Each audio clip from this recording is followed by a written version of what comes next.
At second base right now. Oh, yeah.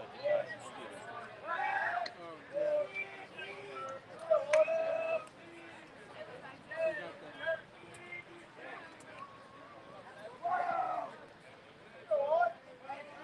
Home run. 3 balls. He's going to watch it.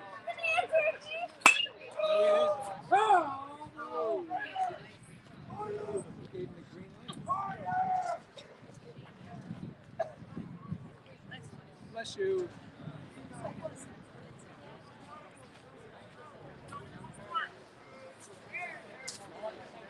It's a shame you got a good piece of that.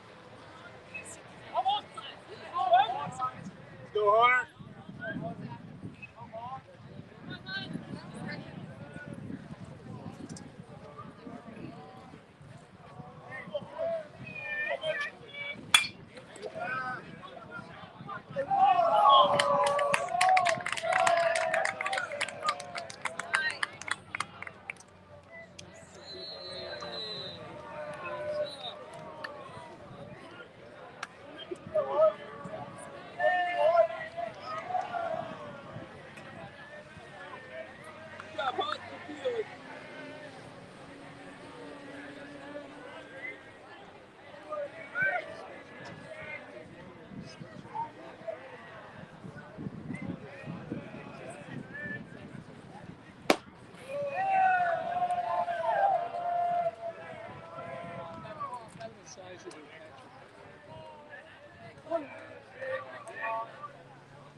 Go, Hunter.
Okay, now you're good.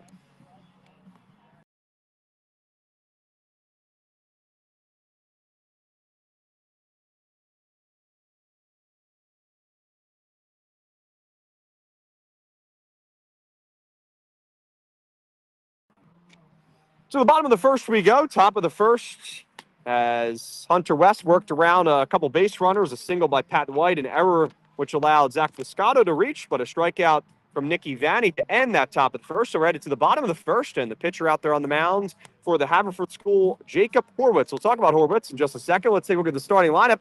For the Episcopal Academy Churchmen, Dylan Walls will lead it off, followed by J.D. Amoroso. Just like the Rolls, Spencer Shue will bat third. Jake Verbitsky will bat fourth. Reggie King will bat fifth. Will Cohen is batting sixth. Lowen Coral will bat seventh. Ian Farrell will bat eighth. And Baxter Shue will bat ninth. If they're not calling J.D. Amoroso the bread man, they're doing things. What are they doing? Yeah, that should be on a shirt by now. I'm excited to watch Logan Carell hit because I've only ever seen him pitch before. I know he's had a couple homers this year, so I'm excited to actually get to see him in the lineup playing right field today. And they'll face the left-hander, Jacob Horwitz. We had a pair of left-handers in our game of the week last week, and now getting to see one here. First pitch to Dylan Walls is in there for a called strike. It's 0-1. Walls at the top of the lineup, a .305 hitter, an .830 OPS. Scored 14 runs so far this season. Does a good job at setting the table at the top of the lineup. Here's the 0-1 pitch from Horwitz, and this one runs a little inside. It's 1-1. Looks like our scouts got the guns on both pitchers today. A little 2-for-1. Also, Ben back in attendance today. That's great to see. Ben's roommate also here. Nice haircut. Yeah, 1 ball and 1 strike to count. Horwitz comes set the lefty. The pitch to the righty, Walls, is upstairs. It's 2-1. Defensive alignment for the Haverford School, Scanlon, Rivera, Lawler in the outfield, Lawler, Friscato, Vanny, and Farrington in the infield. And White will do the catching for Horwitz. The 2-1 is on the outside corner for a strike. It's 2-2. What do you expect to see from Horwitz today? I think the best way to put it is effectively wild. He can get a little bit erratic, but he always finds a way to limit that damage. 2-2 pitch, runs a little inside, full count. He doesn't find himself going terribly deep into games, but he does find himself being productive in that time. He'll walk some hitters, he'll find his way out of it, but at the end of the day, he's a dog out there, and he's going to try and give you everything he's got and keep his team in the game. The 3-2 pitch from Horwitz, swing and a miss as Walls goes down swinging for the first out here in the first. And 1 batter, 1 strikeout for Jacob Horwitz. J.D. Amoroso coming up for Episcopal. I mean, that at bat right there is the perfect example. A couple pitches that weren't exactly close, but he gets to a full count. He's got good strikeout stuff, whether it be the fastball or whether it be the off-speed pitches. Here's Amoroso. The righty steps in to face Horwitz, and he swings and misses on the first pitch. It's 0-1. Almost looked a little like a cutter there because it didn't quite have the vertical drop you see of a slider, but it had that horizontal move. It was definitely moving on the inside hands there of Amoroso. Here's the 0-1 pitch from Horwitz. This one's also swung on and missed, and it's 0-2. And Horwitz coming out firing early on here for the Fords. Episcopal Academy taking on the Haverford School. No balls and 2 strikes. 1 out here in the bottom of the first. The 0-2 is lined into right field. That's in for a base hit. And Amoroso is aboard for the first time today. First hit of the day for Episcopal. And Spencer Shue coming up with a man on. So last year, Spencer Shue had a walk-off. My last game at this field, he had a walk-off single against Westtown in the state playoffs.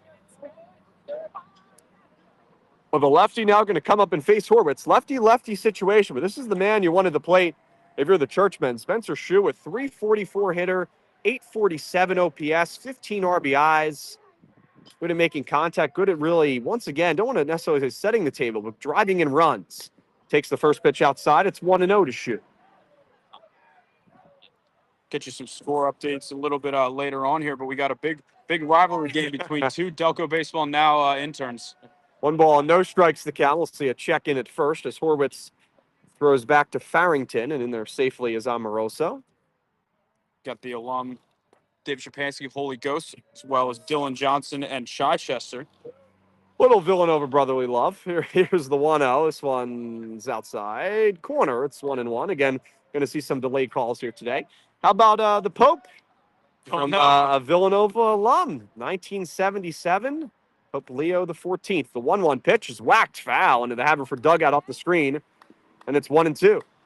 To Shue. Do you have an update on that game? Chichester 4-0 Holy Ghost. All right, No, all I'm right. not gonna be happy We with didn't that put a one. wager on it, but I really should have. I mean, Don't doubt the We'll fire see. rates. 1 ball and 2 strikes to count. Love the hospitality from Chichester, by the way, but you have to go with your alma mater. I don't think Coach Stingley will be too mad at me. Runner at first over there is Amoroso. 1 ball and 2 strikes to count. 1 out here in the bottom of the first. David Chmansky, Brendan Ricciardi with you. Horwitz comes set of the belt, kicks home, called. Strike 3 on the outside part of the plate. And that one looked to be a little outside, but the home plate umpire rings up Shue. Second strikeout of the day for Horwitz, and that will bring up the cleanup hitter, Verbitsky.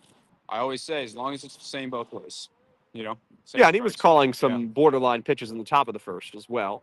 And that'll bring up Jake Verbitsky, a 317 hitter, 919 OPS, tall lefty, stands in to face the lefty. Horwitz, runner at first, doesn't go. 2 outs. First pitch home is low. It's 1-0. A teammate of mine in the Delco League last year for Wayne. I think actually, that might have been 2 years ago. But he called some games for us. Beauty of the Delco League, I get to play against some of the guys that I cover. 1 ball and no strikes to count. The pitch home from Horwitz is popped up into shallow right field. Lawler is out. Vanny is also out into right field. This one drops in for a base hit. Stopping at third is Amoroso, and it's going to be runners on the corners as Verbitsky and Episcopal will take it. So it's runners on the corners, and Vanny was going out. Lawler was coming in, and it was just the perfect spot. It's a deep outfield here at Episcopal. But you said earlier, Spencer Shue's the guy you want up at the plate. For me, I think Reggie King right now is the guy you want up at the plate. He's been scorching hot. It feels like every game recap we do, he's going 2 for something, a couple RBIs, big doubles guy. So nice double here would set the tone. Yeah, Reggie King, red hot, 394 average, 965 OPS, facing the lefty Horwitz. And this is the exact situation you want, right? I mean, you got 2 outs. We got runners on the corners, facing the lefty for King, as you said, Brendan, who's been red hot. And as, Coach Grandieri said, I mean, he's really been the hottest hitter on this team. There's a strike. It's 0-1, and has been someone that has really stepped up here this season. Got a little bit of playing time last year. Wasn't exactly a regular, but with a lot of offensive graduates, he's got more time here. The center fielder for Episcopal. No balls and 1 strike to count. 2 outs. Horwitz kicks home. Took an off-speed pitch that runs outside, and it's now 1-1 to Reggie King. We got a courtesy runner at first since Verbitsy's the catcher. I'm trying to catch a number here. See, it's hard with the lefty on the mound to get that stolen base. 1 ball and 1 strike to count. Runners on the corners. Horwitz comes set of the belt for the Haverford School. Comes home. This one runs way inside. Almost hit King, and it's now 2-1. Good job by Pat White to keep that ball in front of him. Not the biggest backstop here at Episcopal, but the way it kind of angles out could make it for some weird bounces. 2 balls and 1 strike to count. Runner on third is Amoroso. Runner at first is a courtesy runner for Verbitsky, who singled. Here's the 2-1 pitch to King. It's lined up the middle. To his right is Vanny, and he'll just step on the second base bag and put it away for the third and final out of the first inning. But Episcopal does send 5 hitters to the plate. They do not score after a couple singles. We're headed to the top of the second. It's a 0-0 ball game here on Delco Baseball Now's Game of the Week.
Top of the second we go here at Episcopal Academy as the Churchmen take on the Haverford School. 0-0 ball game, top of the second. Brendan, you've been talking about a little bit off air, but changing of the dugouts this year for the Churchmen. No longer in the third base dugout, they go to the first base dugout. Yeah, I mean, last year, they really struggled offensively. Coach Grandieri said kind of just have to change the vibes up sometimes. And that's the thing with baseball. Sometimes, like, the littlest, dumbest, things in your head. I remember there was one time in college I was struggling to hit, and one of my teammates was like, "You ever chew gum while batting?" I'm like, "No." He's like, "Try it." And I had to hit in the next at bat. It's like these little things that just kind of change your thought process up a little bit. Perhaps a little superstition as well. Here's Hunter West back on the mound for Episcopal. Top of the second. 6, 7, and 8 due up for the Haverford School. Zach Lawler, Caleb Siever, and Ethan Farrington. The first pitch here is a swing and a miss to Lawler. It's 0-1. Lawler might be the tallest freshman I've ever seen. 6'6". Yeah, he's huge. Yeah. Once he fills out, I feel bad for the cars driving down Lancaster Ave when he's up. Yeah, we've seen a lot of tall lefties, especially over the past couple weeks. The 0-1 pitch outside. It's 0-2. Luke Hunter, one of them as well. Tall righty, that dude's built like a brick. Very young Haverford lineup. Honestly, very young Haverford team as a whole. But, just looking at this lineup for who's going to be back next year, Rivera's a junior. Thomas Lawler's a sophomore. Zach Lawler's a freshman. I believe Nick Ivani's a sophomore. Caleb Siever, I know, should be back. But I think Braden Scanlon's either a freshman or a sophomore. Just a very, very young group. And if they can have some pitching, Jacob Horowitz will be back as well. I think they're going to be all right. No balls and 2 strikes to count to Lawler. West comes set here in the top of the second. The 0-2 is a swing and a miss. Second strikeout of the day for Hunter West. It's his 34th of the season, and Lawler is the first out here in the second. That looked like that changeup to me. It looked like it was going to be another heater, but it just kind of ducked down at the last second. Caleb Siever now coming up for the Fords. Batting 7th is Siever, getting an opportunity to see West today, righty on righty. Haverford School had a single and then also reached on an error there on the top of the first. West comes set. First pitch of this AB is on the outside corner for a strike. It's 0-1. And, if you're Hunter West or even Horwitz in the other dugout, I mean, you really have to attack the outside corner to righties because even if it's a little off the plate. Here's the 0-1 pitch. This is a swing and a miss, and it's 0-2. And Hunter West is getting it and firing, Brendan. David Spansky, Brendan Ricciardi with you here on Delco Baseball Now's Game of the Week. No balls and 2 strikes with 1 out here in the top of the second. The 0-2 hits Siever on the side of the head, and hopefully he is okay. This one ran way inside, and he's down. Hoping that got a lot of the helmet and not actually the face of Siever.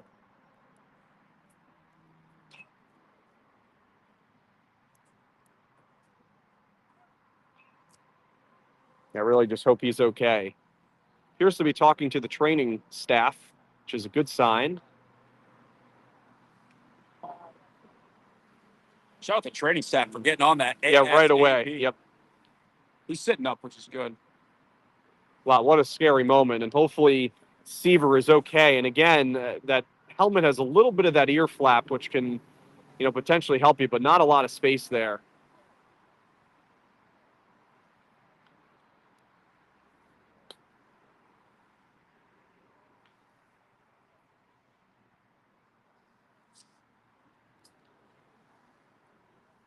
Can't tell if there's any blood or if they're trying to do maybe like some of the concussion tests. Yeah, it type could be a things, little bit you know? both as well, yeah. Hopefully Seaver is okay. Like Brendan said, good news is that he is, up talking to the training staff. And he's going to get a nice round of applause. And hopefully Seaver is okay. He's now talking, looks like, to the coaching staff. We'll see if he's going to have to come out of this game. It looks like he wants to stay in. But again, with those concussion protocol rules, maybe better safe than sorry. But no, he's going to put the helmet on. First. Yeah, and head down to first. The Seaver is going to take his base, and that's a good sign. That'll get the dugout fired up, especially the jog down to first. And here is Ethan Farrington. Farrington coming up with the runner on first and one out here in the top of the second. And now West will try to settle back in after the hit by pitch. I think sometimes as a hitter in that situation, you just need time to just recover, just breathe, Just be like, wow, I almost just got, my head taken off. Farrington with a runner on first and one out. West going to go back to work here in the top of the second. Nothing ball game. Still waiting for a first run of the day. David Chpansky, Brendan Ricciardi with you here in our Delco Baseball Now game of the week at Stone Field. And there are multiple fields here at the Episcopal Academy. Really does seem like a college campus. I've seen college campuses smaller than this, to be honest. It's a ball. It's 1-0 to Farrington. Yeah, I mean, Holy Ghost gets a lot of credit for their campus, but I don't think it's as big as here at Episcopal. A lot of ground to work with. 1 ball and no strikes to count. And still, I mean, space in the outfield as well, where that other field is kind of down the hill. The 1-0 runs inside, and it's now 2-0 for Farrington. Yeah, my high school campus at Strathaven is a building. There's some, the go in and you go out. Well, because the baseball everything that's attached to the middle school. Yeah. So the high school campus is basically just a building, just the building, like tennis courts. Really not much to it, but shout out Strathaven. Hunter West trying to settle back in here in the top of the second. 1 out. Seaver over there at first. 2 balls and no strikes to count to Farrington. And the 2-0 pitch home is a breaking ball that's hit foul. So, obviously, and it's 2-1. Obviously, as a pitcher, you never want to hit anybody, but now you have that advantage for the right-handed hitters. When you throw that slider, now they're starting to think that fastball is coming right for them. But when that slider just breaks, it's going to have that advantage. So in a way, it's a kind of a, you want to call it a setup pitch. I know it's not what you wanted to hit him in the head, but at the same time, that's kind of a, he can use that to his advantage. And they're going to check back at first, and Seaver is tagged out by Shu. And there are now 2 outs here in the second.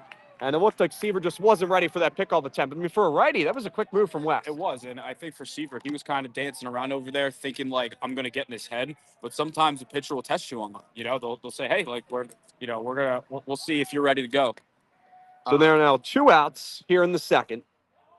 2 balls and 1 strike to count to Farrington. And this changes the complexion of the inning now.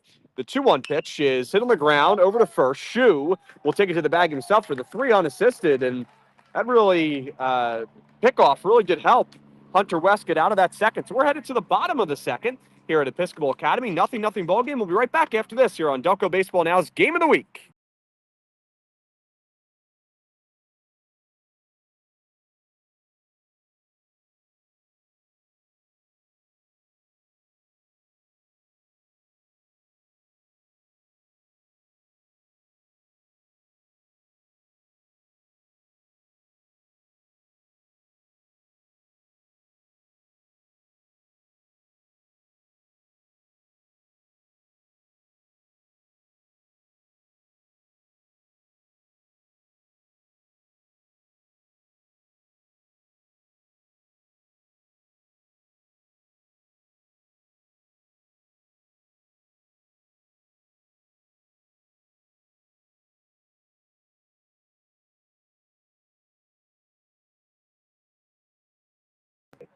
Welcome back to our game of the week. Episcopal Academy taking on the Haverford School. David Shapansky, Brendan Ricciardi with you.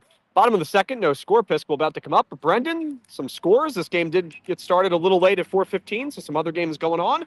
Let's update the listeners. That's right. We got Strathaven and Springfield. Springfield leads Strathaven 3-2. Springfield's season will not be heading into the playoffs. Strathaven will likely be hosting a playoff game. That's still up in the air. Lower Merion staying hot. They lead Ridley 6-2. Garnet Valley leads Conestoga 3-0. They've had a nice late season surge, which is very impressive considering their best player and first team all Delco last year, outfielder Chris Schaller is out for the year with a torn ACL. Radnor leads Harridan 3-0 as they look to keep pace in the Central League race. And as mentioned, Holy Ghost leads Chichester 4-0 for you, Dave. Still 4-0. What inning do you have? Here's a bunt down to third base. Cohen running, and Lawler is not going to be able to field it. And that's going to be a leadoff bunt single for Will Cohen. And that's the way you want to start the inning. An old school bunt gets Episcopal started. Is that question? I got top four there in that game. But yeah, no, that's absolutely a base hit. I know that Lawler had a chance with the bare hand there. I would certainly call that a hit. I don't think that's a play I agree. Be expected to make. Yeah, especially with Cohen's speed. And that will bring up Logan Carell. Carell batting seventh for Episcopal. No one out. Runner on first here in the bottom of the second. Horwitz goes back to work. Bunt again. This one's popped up. The catcher, White, trying to get it. Falls down in front of the plate. The only play is the first. It is in time. And the throw down to second will not get Cohen. So it'll work as a sacrifice as Carell is retired. Score the put out 1-3. And moving down the second is Cohen. But Cohen was almost out on that play. He had to wait because it could have been called for White. I think someone has to be yelling too there. I think that was a tough one because you're flustered by the ball kind of floating in the air for a little bit there. But at the end of the day, any situation where you get one out, you're going to be okay with. Ian Farrell now the hitter, batting eighth for Episcopal, and Horwitz will step off. Looks back Cohen at second. Runner in scoring position opportunity for Episcopal in the second consecutive inning. We'll see if the Churchmen can cash in. 0-0 ball game. David Shapansky, Brendan Ricciardi with you here in the bottom of the second. Horwitz looks back to second after a couple bunts from Episcopal to start the inning and comes home. And this ball's popped up, foul over the first base Episcopal dugout. It's 0-1. Got to give a quick shout out to one of my best friends, Episcopal alum Will Park, who's watching this game in the MLB Network studios. This is a video. Wow. For MLB Network. That's awesome. He sent me videos before of him playing wiffle ball in Studio 42. That's a dream. Like, this is awesome. Imagine getting paid to do that. But yeah, shout out Park. We're doing well. That's awesome. No balls and one strike to count to Farrell. Runner at second. Horwitz comes set from the stretch, steps back, throws back to second, lobs it to Fuscaldo. Just a check back there on Cohen. Remains 0-1 to Farrell at the plate. It's a big opportunity for Episcopal's bottom of the order to come through, get a base hit, get them on the board here early. And with how many runs were scored in that last matchup, you have to think this isn't going to be a 1-0 ball game. But we'll see. Two good pitchers on the mound today. Horwitz comes set. The 0-1 pitch, fouled back to the plate. Maybe got a piece of White and also the home plate umpire. Yeah, I do agree. And it's now 0-2. But at the same time, this is a much deeper field. A lot of those runs did come on homers as well. But I do think that this field plays a little differently. I think we'll see some more in the gap. Plus, I think the last game, I don't think either team's ace threw. If I'm not mistaken, I can double check that. No balls and two strikes to count. The lefty Horwitz on the mound facing Ian Farrell. Farrell at the plate. He is the eighth batter, and the 0-2 is a swing and a miss as Farrell goes chasing a high fastball out of the zone, and there are now two outs here in the second, and Baxter Shue is coming up. So Shue gets an opportunity here after his brother batted earlier in the lineup for Episcopal. Two outs, runner on second. Horwitz trying to get out of this jam and strand the runner in scoring position. First pitch to Shue is on the outside corner. It's 0-1. They got very similar swings too. I love seeing when siblings have similar mechanics. Is that their dad teaching them? Is that the sibling teaching the other sibling? I feel like it's the dad, but always fascinates me. Both lefties. You don't know. No balls and one strike to count. The pitch to Shue is hit on the ground hard over to second. Vanny is up with it. His throw to first is well in time to retire Baxter Shue. No runs, one hit, one man left. Read it to the top of the third. It's a 0-0 ball game here at Stonefield.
Top of the third we go. 0-0 ball game. Hunter West going to go back on the mound to face 9-1-2 due up for the Fords. Braden Scanlon, Jaidyn Rivera, and Thomas Lawler coming up here. So second time through the order for West here in the third. David Chmansky, Brendan Ricciardi, glad you could join us as we always do. And by always, I mean for the last week.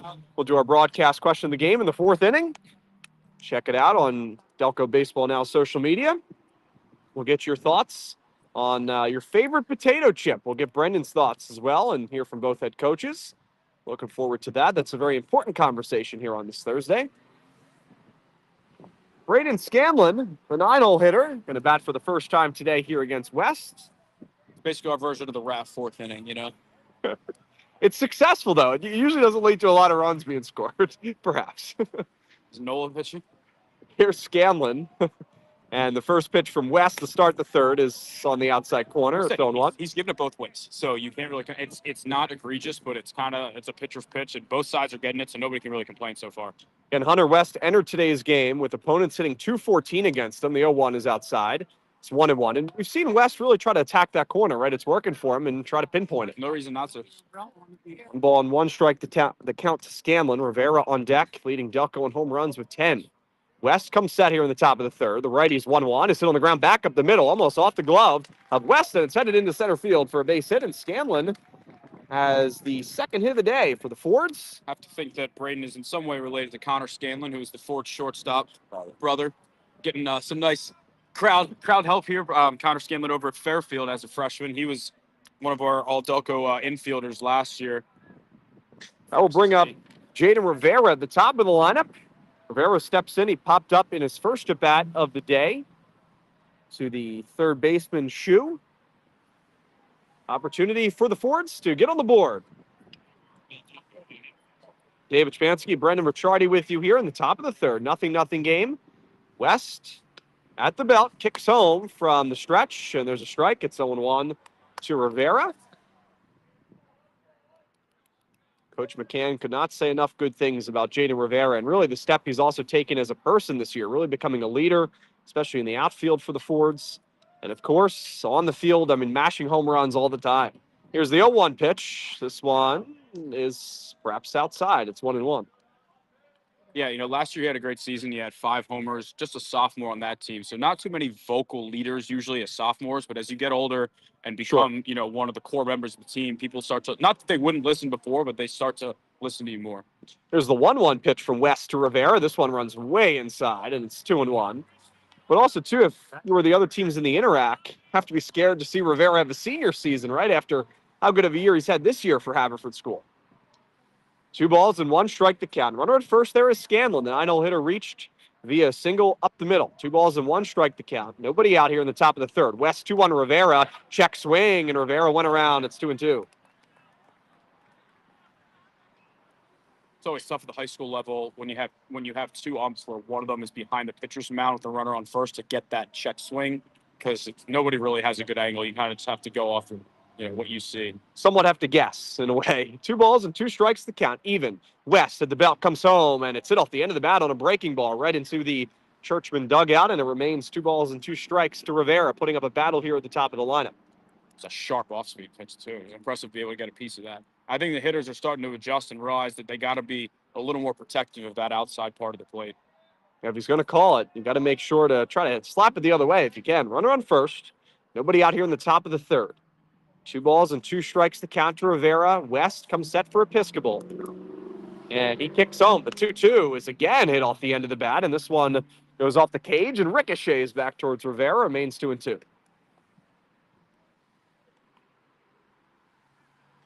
Playoff updates-wise, posted the video earlier today, but in terms of the first-round buys, looks like Haverford and Radnor getting, that was really, a very simple decision, yeah. And Lower Merion as well, getting their 10th win. How about the Aces this year? I know they had the loss to Conestoga, very competitive game, I did not see them having this type of success. They lost their top 4 pitchers from last year. The 2-2 pitch is still on the ground hard, over to third. Shoe stays down. Throw to second is in time. Throw back to first is also in time. 5-4-3 double play is turned very effectively by Episcopal, and there are 2 outs here in the third. Yeah, it helps that ball was scorched over the third. Rivera runs well, but if you hit the ball that hard, then, you're going to be able to have time to turn that very clean all the way around. Lawler now coming up with 2 outs. Base is empty. Lawler lined out to right field in his first at bat. With 2 outs here in the top of the third. Yeah, Lower Merion have a great year. Would you say that they are the most sneaky team, the most underrated team? We talked about O'Hara a lot. I do, and I especially think if they're in the last spot to get a bye in the first round of the district tournament. This ball's chopped on the ground. Slow roller. Amoroso comes in, bobbles it still as time, and won't throw it. And Lawler will reach on the E6 by Amoroso. And that is the second error of the day made by the middle infielders for Episcopal. Finish that train of thought. I think if Lower Merion's able to keep that first round bye, now they get to, in their first game, they'll play someone's number 2 while Brian Heck, and then in their next game, it'll be their number 2, Justin Heck, versus someone's number 3, most likely. I think that puts them in a real chance to at least get in the States. You know, a team from the Central League or Delco in general has never even made it to the district semis in the 6A bracket since that realignment in 2017. Well, they have 3 good teams that are coming at the States this year. Should be fun to watch. Here's Pat White with 2 outs and a runner on. First pitch is on the outside corner for a strike. It's 0-1. Yeah. White had the first single of the day for the Fords. I'm not sure. I think Garnet Valley, I'm not sure if they have the arms to get through that kind of gauntlet. I do think Haverford, Lower Merion, and potentially Conestoga do as well, but it's tough. The 0-1 is fouled off the cage, showing 2 good swing there from White. And then in the interact, Malvern Prep with the number 1 seed. Right now, Episcopal in the 2 seed. And then when you look at the Del Val, Chichester, 6 consecutive Del Val titles. Haven't lost a game since 2019. I mean, Coach Singley, in terms of conference games, Coach Singley just really dominating the Del Val conference with ease, it seems like. We'll see if that success can translate to districts. It hasn't over the past couple of years. And before the 0-2 pitch, West checks back to first. That was very close. Over there. Sliding in there safely is Lawler. Looks like a lefty on him now with that move. No balls and 2 strikes to count to Pat White. White is the catcher for the Fords. Top of the third, 2 outs. 0-0 ball game. West comes set, looking for a strikeout. The 0-2 runs outside. Hope for our sake, he's as good a writer as he is a baseball player. You could use him. We'll have to get an update on that Chichester Holy Ghost game coming up. That's what everybody's waiting for. And by everybody, I mean Dylan and I, for the most part. We also got a rivalry game. Strathaven, it's a good move. Not quite. A rivalry game. Ben's alma mater, Springfield's playing mine, Strathaven, right now as well. Okay. Alma mater rivalries all over the place today here on Delco Baseball Now. David Fansky, Brendan Ricciardi with you here for our game of the week. Haverford School battling Episcopal. 1 ball and 2 strikes to count, 2 outs. Pitch home, breaking ball back to the mound. West jumps up, pulls it in. His throw is a little wide, but hanging on to the bag is Shu. And the Haverford School Fords are retired in the third. Still a 0-0 ball game. We played 2.5. And we'll be right back here on Delco Baseball Now's YouTube channel after this.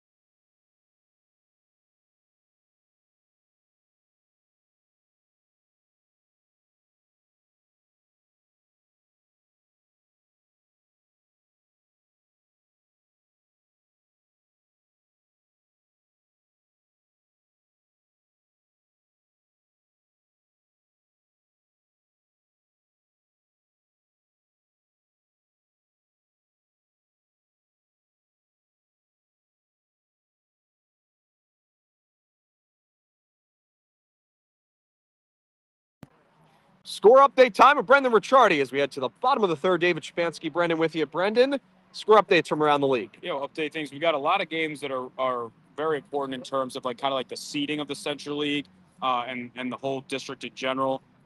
Radnor can try and keep pace with Haverford. Of course, we can go on our rant all day if we want to about how the Central League should have playoffs. But as of right now, it looks like it's going to come down to Monday. Radnor's up 5-0 on Harriton, where if they both win, they split the title. If they both lose, they split the title. If one wins and one loses, well, there's your champion. Cardinal O'Hara trails Devon Prep 8-1. Devon recently clinched that last spot, and I think there's a chance because of O'Hara potentially losing this game, they can meet again in the first round, which would be awesome. Holy Ghost now leads 5-0 in that one. Conestoga trails Garnet Valley 3-0. Strathaven still trails Springfield 3-2. Interborough leads Academy Park 8-0. I got Chester leading Penwood 7-5, and Lower Merion leading Ridley 6-2, which could definitely help with their hope for getting a bye. That could definitely help the Aces. Horwitz back to work here in the bottom of the third. First pitch is upstairs, but so far Jacob Horwitz has done a nice job. First time through the order here against Episcopal. And we now go back to the top of the order for Dylan Walls.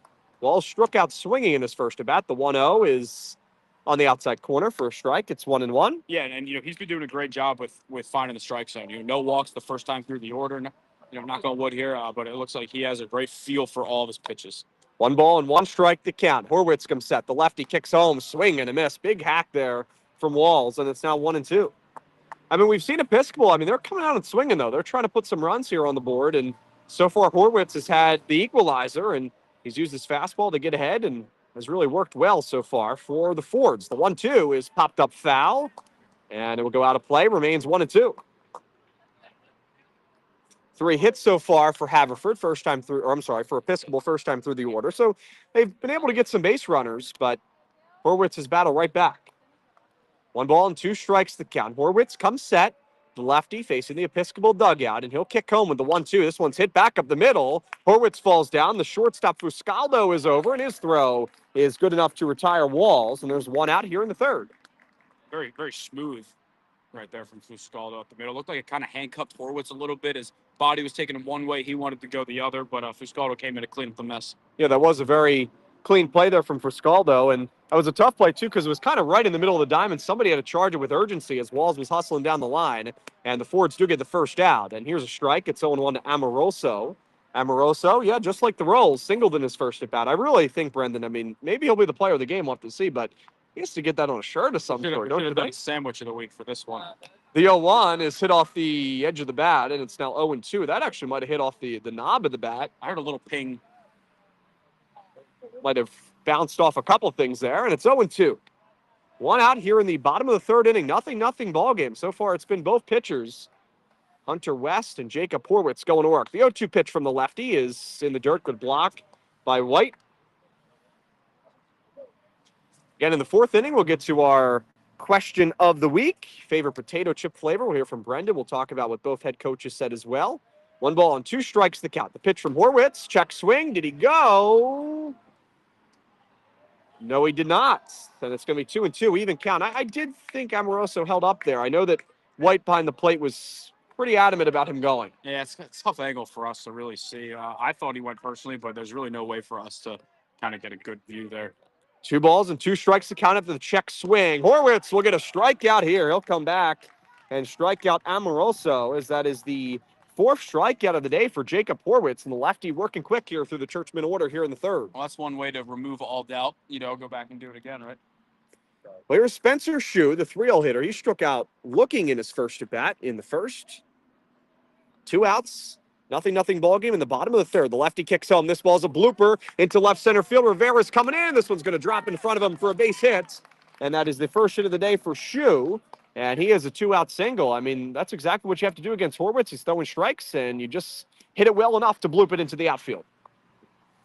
Good movement on the slider. Not the best location. It caught a little too much of the plate there, but he definitely trusted. It has the movement. It's just about finding how to perfectly locate it. Jake Verbitsky coming up. Lefty-lefty matchup.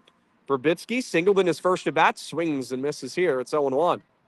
Verbitsky's been a triples machine this year. I think he's got 2 or 3, and which as a catcher is very, absolutely. very rare. And this is a great field to have another chance at getting one, because there's a lot of space in the gaps, especially out there in right center. Yeah, you're not. I personally, I know it's happened. I personally have not seen someone homer on this field myself. Yeah, we don't see any type of distances, but it's a shot. And the wind's blowing in a little today. Yeah. So.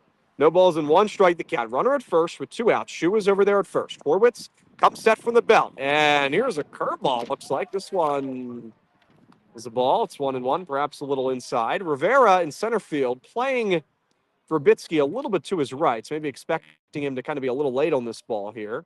The infield playing straight away. Here's the 1-1 pitch. This one's hit to left field. This one's down for a base hit. Scanlon comes in. Heading for third is Shue. He's going to test the arm of Scanlon, and he is way out.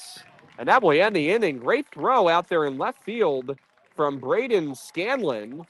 And that is the third and final out here in the third. So Verbitsky hits it hard. gets a single, but Shu is out trying to stretch it to third base.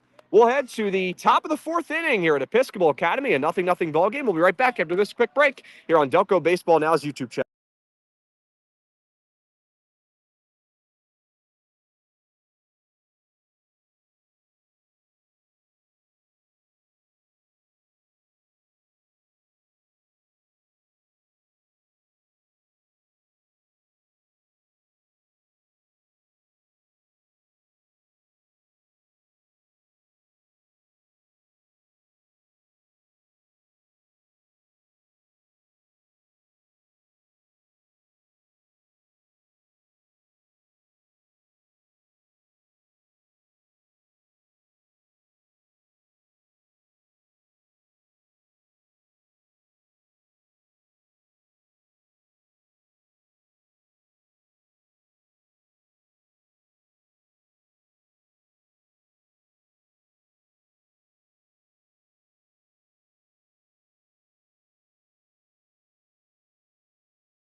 Welcome back to our Delco Baseball Now game of the week. Top of the fourth, 0-0 ball game. David Shapansky, Brendan Ricciardi.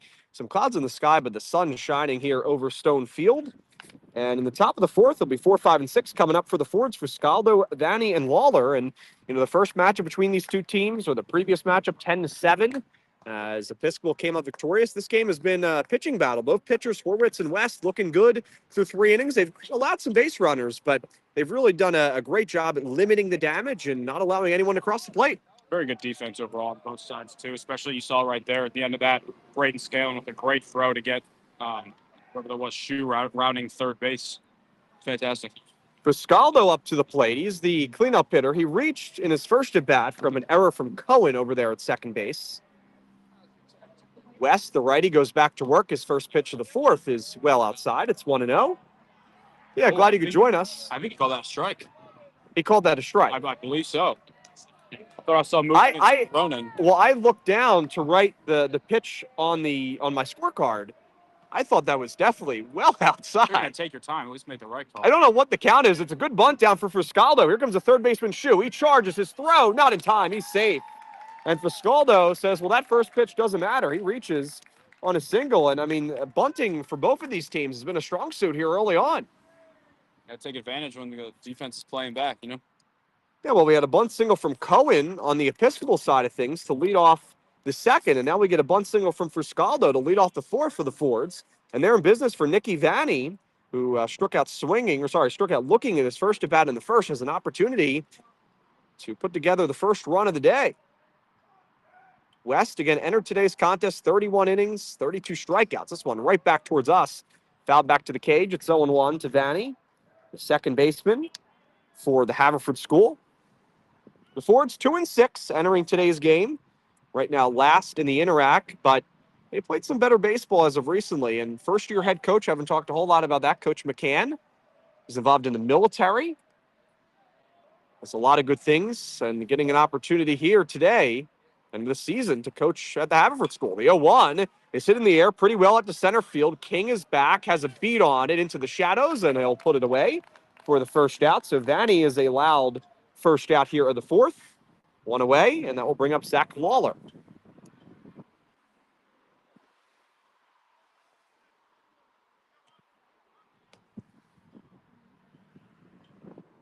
Lawler in his first at-bat struck out swinging in the second. Runner on first here in the top of the fourth. 0-0 ball game. So far, Hunter West has been dominant on the mound out there for Episcopal. It's really limited the runners to even reach second base. Best scoring chance was from Episcopal there in the bottom of the third, and Scanlon made a great throw to throw out the runner trying to stretch it to third. Here's the ball hit up the middle into center field, and it's going to squeak through. It's knocked down by Cohen. So Friscaldo will have to put on the brakes at second, but it's 2 base hits here in the inning for the Fords. Friscaldo moves up to second. Lawler will head to first, and that's just a really good kind of hitting, where it's pitched, and Lawler's on board with a single. Also, really good job there by Cohen to be able to keep that ball in the infield, because you could see the potential for Friscaldo to get to third on that one. Instead, it's the little things like that, that help you win games. But now still in scoring position, but he's not 90 feet away. Here's Caleb Seaver with an opportunity. I don't believe this is Caleb Oh, Seaver. we do a pinch hitter. Or of some sort. he came out after getting hit in the head. Check out my lineup to see who this is. Well, we do have a batter that we're going to work to see who's at the plate. Looks like 18, Brendan. Try to pull that up here.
Runners on first and second with one out.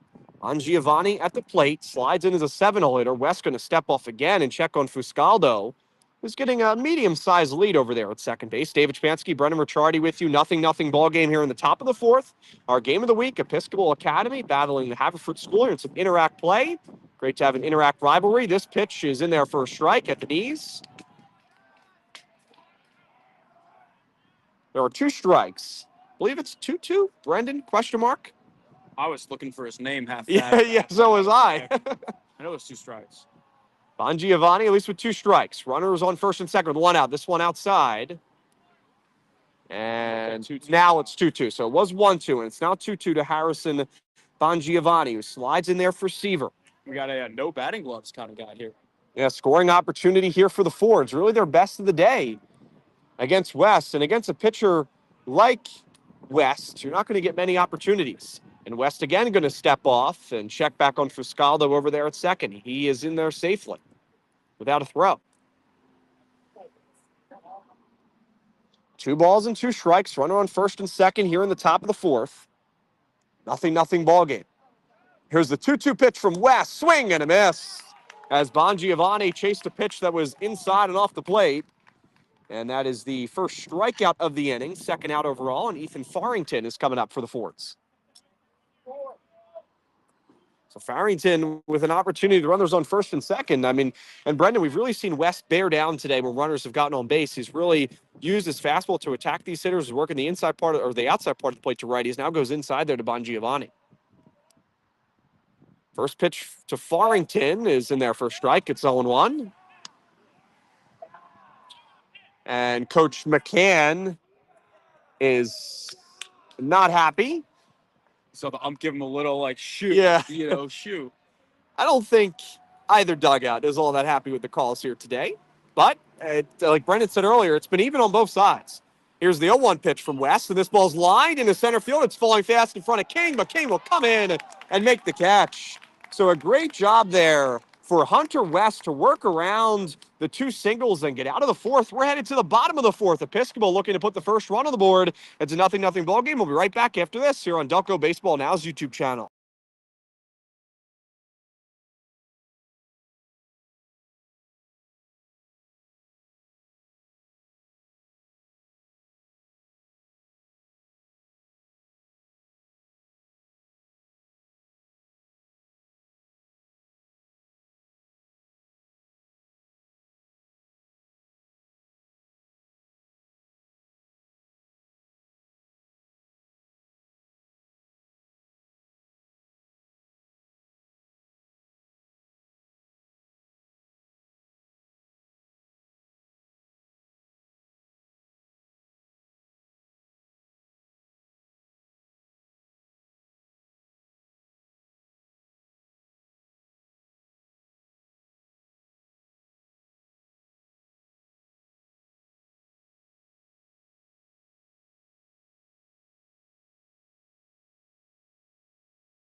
Farrell, and it's now full 3-2.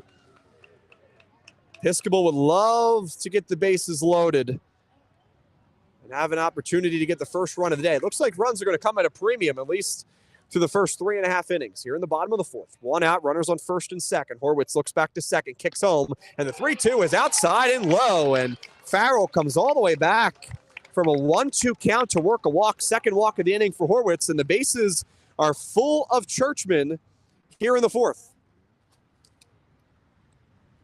All right, here's Baxter Shue, the 9-hole hitter. Might be getting a pinch hitter. It looks like Coach Grandieri's got something planned. Yeah, Shue is going to head back to the dugout, so that will bring out a lefty as well. It's going to be number 4, and that is Trey Schwangiger. Schwanginger?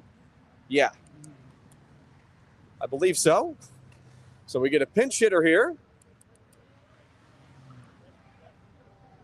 Lefty coming up for Episcopal. First pitch here from Horwitz is in there for a strike. I just have no idea how that's a strike, and it's 0-1.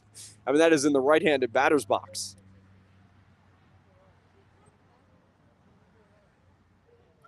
No balls and 1 strike to count. Runners on first and second. 2 outs, swing and a miss, and it's 0-2.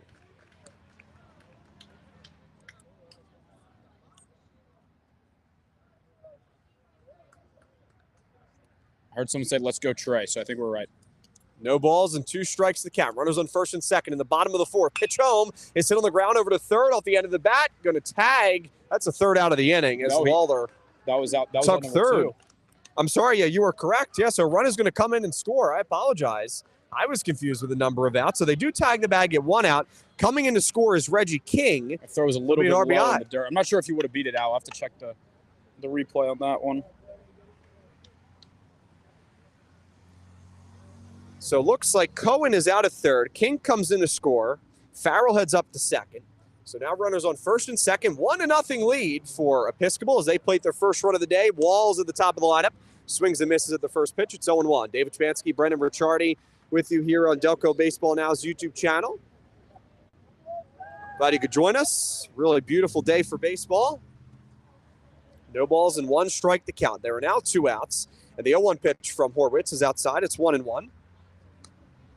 So far today, Walls 0 for 2.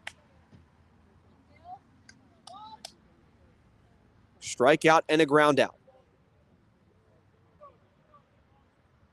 And the pitch is hit on the ground over to second. Vanny is up with it, stays down as there is plenty of time to retire Walls for the third and final out. We played 4 full innings. Episcopal gets on the board. That's the big story in the bottom of the fourth on the RBI Fielder's Choice. We'll head to the top of the 5th inning, 1-0 lead for Episcopal. We'll see what Haverford School can put together after this.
Welcome back to our Delco Baseball Now game of the week. Episcopal gets on the board in the fourth. It's a 1-0 lead for the Churchmen as we're headed to the top of the fifth inning.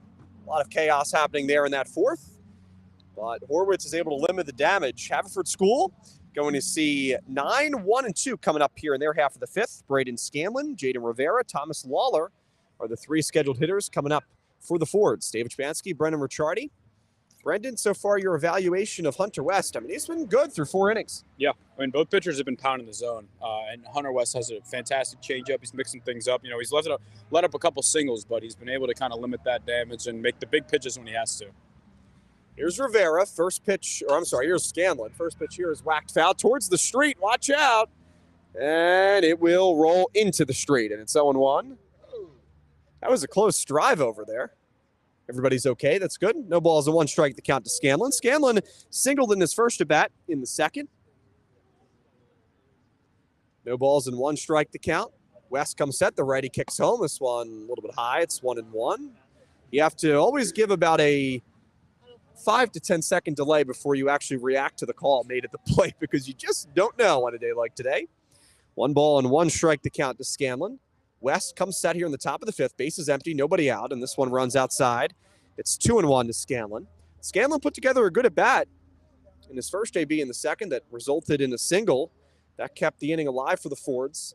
Fords' offense has been good this year. They've averaged around 6 to 7 runs per game. It's been their pitching staff, which has allowed some runs at times this year.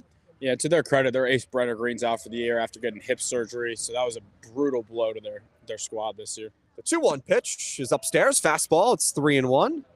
So Scanlon would love to get on base for the Fords and set the table. When you look at the Fords today, they've only had 1 inning where they've had a leadoff base runner. That was in the fourth. So they can work a leadoff base runner here with Scanlon ahead in the hitters count. 3 balls and 1 strike to count. Hunter West comes set here in the top of the fifth. 1-0 lead for Episcopal. And this one is low, ball 4. And Scanlon will be aboard with a walk. And that's exactly what the doctor ordered for the Fords, as that is the first walk of the day that West has allowed. Coach McCann giving some signs. I wonder if there could potentially be a nice little hit-and-run situation here where Rivera puts one in the gap. You can get Scanlon moving and, scoring from first. Looks like we have some potential movement up here in the Episcopal bullpen. Without checking numbers, I would guess it could be Roman Notaro, but let's see. Could be Matt Roberts, 27. Well, Notaro has 20 innings logged this year. He also has a save, so I think it's Notaro, but we'll keep an eye. You said you saw a different number, Brendan? Rivera squaring to bunt. Yeah, Rivera squares to bunt, pulls it back, takes one inside. It's 1-0. Rivera today, 0 for 2. Pop up to the third baseman Shu, and also grounded into a double play in his last at bat in the second. Batting for the third time today here against West. Runner at first there is Scanlon. Nobody out here in the top of the fifth. And the 1-0, again, showing bunt is Rivera, pulls it back, takes high. It's 2-0. You wouldn't expect the guy who leads Delco in home runs to be bunting, but again, he really does it all. Whatever it takes to win, right? Absolutely. 2 balls and no strikes to count. The Fords looking to tie this ball game up. Nobody out here in the fifth. West, the righty, comes set in the 2-0. Again, Rivera shows bunt, just kind of jabbed at it, pushes it foul down the first base line. It's 2-1. Not a great-looking bunt there from Rivera. David Spansky, Brendan Ricciardi with you here on our Delco Baseball Now game of the week. Episcopal Academy taking on the Haverford School Fords. 2 balls and 1 strike to count. 1-0 lead for Episcopal. West comes set. Check back with Scanlon over there at first. He's in safely.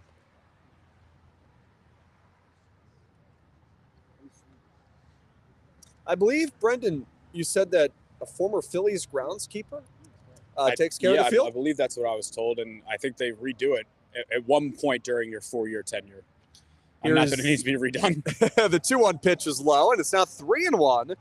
So back-to-back 3-ball counts here allowed by Hunter West here in the fifth. But yeah, the field, I mean, very beautiful, especially, like you said, the dirt, real dirt. Stripes in the grass in the outfield. 3 balls and 1 strike to count to Jaidyn Rivera with a runner on and nobody out. 1-0 lead for Episcopal. The 3-1 is popped up. This one's definitely headed to the street. Luckily, no cars are passing, and that one almost went into the guardrail on the other side of the road, and it does trickle away. I don't think you're getting that ball back, and it's now full. It's 3-2. We'll see if Ben wants to chase it down. Ben's like, no, not for me. Not through 2 lanes of traffic. Full count, 3-2 to Jaidyn Rivera. Nobody out here in the fifth. The Fords trying to tie this game up. 1-0 lead for Episcopal. They score their first run in the bottom of the fourth. Full count.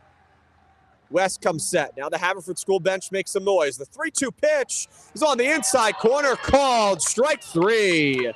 That's a big strikeout there for Hunter West. Rivera and Coach McCann cannot be happy with that call. They thought it was a little in off the hands, but close pitch, and the way the home plate umpire's been calling it, got to try to protect. Yeah, it's a tough one. Sometimes, I've even said this to umps before, like, you can call it a strike, but I'm not swinging, which got a couple laughs from the dugout. But, yeah, it is what it is. Just shake it. Here's Thomas Lawler with one out and runner on first. Lawler 0 for 2 today, reached via an error and lined out. Takes the ball outside. It's 1-0. But, I mean, if you're Episcopal, you've retired Rivera in all 3 at-bats fairly easily. That was a long at-bat, but the other 2 were not as long. One resulted double play and a pop-up. So I'm sure that Coach Granderi has to be very happy with that. And that's the key to keeping this offense in check. The 1-0 is lined in the air out to left field. Walls is coming in. He slides, traps it. It is down for a base hit. So there's a single for Lawler, if his first hit of the day. And they'll put runners on first and second as Scanlon will trot down the second. And once again, just putting back to ball is Lawler. He's got a base hit against West. And Pat White coming up with 2 runners on.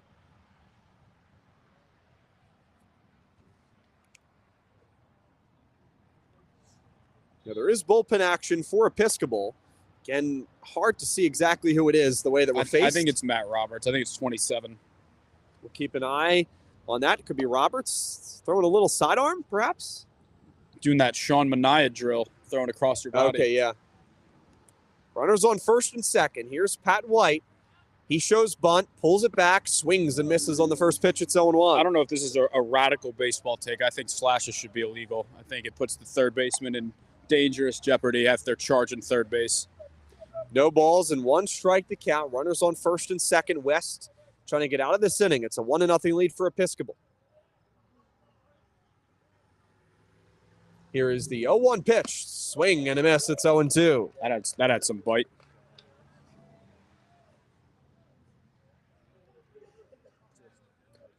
Runner at second is Scanlon. Runner at first is Lawler. With 1 out after the Rivera strikeout looking. No balls and 2 strikes. The count as White falls behind. White does have a single today. He's 1 for 2 with a single and a ground out. West comes set at the belt. The righty for Episcopal kicks home. And the 0-2 is hit in the air pretty well to left field. Walls is heading back. He's at the track and he'll put it away in front of the mesh. And having to retreat back to second is Lawler. So a loud out, a long out. But White is going to be retired. I mean, that was a great swing from Pat White. Yeah, and, we talked earlier about the differences in fields, right? Like, that ball, I would say, is probably gone at the Haverford School, but it's not here. So you got to kind of realize, how to – I mean, not that you're going to change anything from that swing, but just realize that this is a different game here, and power is not going to win this game. Well, either way, that's a momentum swing. For Episcopal to get the second out of the inning, for Haverford, that would have been a big 3-run shot to put them up by 2. Instead, it's 2 outs. Zach Fuscaldo, the shortstop, is now up for the Fords. He's 1 for 2 today, single and also reached via an error. Runners on first and second. The Fords have had some opportunities today. They've been unable to cash in. Here's the cleanup hitter, going to try to do so. Lefty facing the righty West. First pitch is way outside. It's 1-0. David Shapansky, Brendan Ricciardi, with you here on Delco Baseball Now's Game of the Week. Truly, maybe the best weather we've had for a game of the week. I mean, because it's not hot. It's not overly windy. It's very comfortable. I feel like we've said that the last couple weeks, though. After we had a stretch of bad weather, the 1-0 is a strike. It's 1-1. Yeah, that one was out. I think a lot of them have been out, Brendan. And Haverford School's bench is not happy. Coach McCann's fired up, so are the spectators. And the moms are not having a good time with this. Some of the pitches on the edge, I think, close enough. Obviously the umpire likes to call it out there, but that one was in the right-handed batter's box. I mean, that's just a ball. The 1-1's hit on the ground hard. Over to first shoe, stays down, calls off the pitcher. West will take it to the bag himself, and it's a 3 unassisted. Fuscaldo is retired. And the Haverford School Fords have yet to score a run through 5 innings, right into the bottom of the 5th. 1-0 lead for Episcopal. And we'll get a chance to see some of the top of the order, Amoroso, Shu, and Verbitsky, coming up in the 5th after this here on Delco Baseball Now's YouTube channel.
I think it's a lot easier. Bottom of the fifth inning, 1-0 lead for Episcopal, and Episcopal will try to add to its lead here in the fifth. 2, 3, and 4 coming up. J.D. Amoroso, Spencer Shue, and Jake Verbitsky are the three hitters due up for the Churchmen. David Spansky, Brendan Ricciardi. So far, we've been treated to a pitcher's duel as Jacob Horwitz is going to go back out on the mound.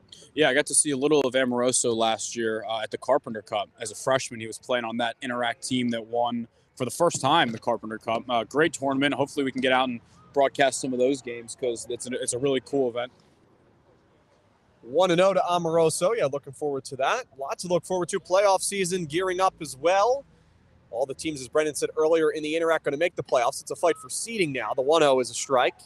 It's 1-1. That Carpenter Cup, you got Team Delco, which is like the Central League and like Sun Valley. But then you also have the Interact, so all these guys together. And then you also have the Catholic League has a team too. So you get your Bonner, O'Hara, Carroll, Devon Prep guys. So it's a very cool event, and everybody throws their best. We saw last year Tate Davis, who's now at Louisville, pitched. Tate Darius, who's now at Miami, started that championship game. It was awesome. 1 ball and 1 strike to count to Amoroso. Bases empty here in the bottom of the fifth. Horwitz's 1-1 is low. It's 2-1. If you're just joining us, there is a delay in a lot of these calls. We have to make sure with what's being called a strike. It's been a wide strike zone today. We'll just leave it at that. Horwitz, the lefty, comes set at the belt. His 2-1 pitch to Amoroso is 1 for 2 today. Swing and a miss as Amoroso swinging. Definitely not for a bloop single there. It's 2-2. Amoroso singled in his first at bat, reached it to third but couldn't score. And the 2-2 swing and a miss. And Horwitz with a big strikeout there of Amoroso, and the catcher White fired that ball down the first base line after the punch out. There's one away here in the fifth. I'm not sure what Horwitz calls it, whether it's a slider, whether it's a cutter, whatever. It's got some bite, and he's not afraid to throw it to righties, kind of that back foot and get them to swing that pitch. It's coming right for their foot. Here's Spencer Shue with 1 out. That was a 6th strikeout of the day for Horwitz, and technically he is scheduled for the loss, but he's pitched well. Here's ball upstairs. It's 1-0 to Shue. I think that's an unearned run as well, because that was an error on the throw that scored on that fielder's choice, I believe. 1 ball, no strikes to count. The pitch home from Horwitz. Lefty, swing and a miss. It's 1-1. Shue today, 1 for 2, a strikeout looking and a base hit. Here at Stonefield on this beautiful Thursday afternoon, the 1-1 pitch, whacked foul towards the third base side. It's 1-2, a little late there with Shue. And glad you could join us for our game of the week. Looking forward to the remaining, at least looks like one more game of the week for the regular season. Should be that, and then we'll get some playoff games in for sure. Yeah, definitely looking forward to the playoff action as well. Here's the 1-2 pitch from lefty Horwitz. This one runs inside on a fastball, and it's now 2-2. With 1 out here in the bottom of the fifth, Amoroso struck out swinging to begin the inning. Shue choking up on the bat from the left-handed side, facing the lefty Horwitz. Horwitz comes set. His 2-2 pitch hit on the ground back of the middle. Horwitz falls down. Fuscato to his left from the outfield. His throw is not in time. He is safe.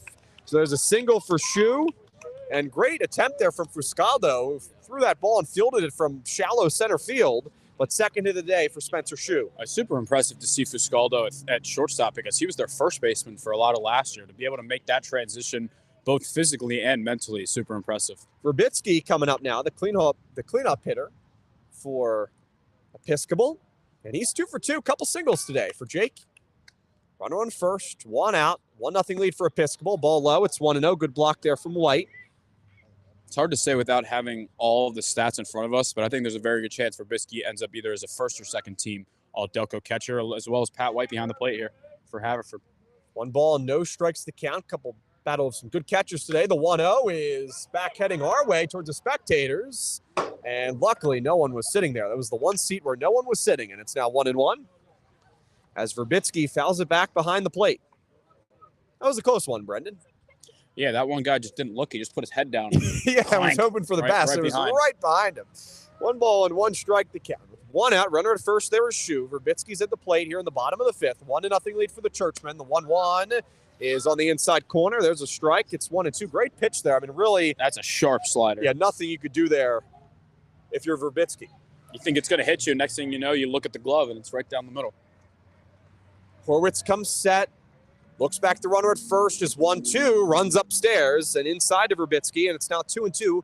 to the cleanup hitter for Episcopal. And Horwitz has really been doing that. He's been throwing that slider that starts inside and ends up down the middle, and then pairing that with the inside fastball to get guys to kind of that were cheating on the slider. Throw that one a little bit too high. Count even. The 2-2 pitch from Horwitz is chopped foul towards the Episcopal dugout and remains 2-2. Verbitsky battling here against Horwitz.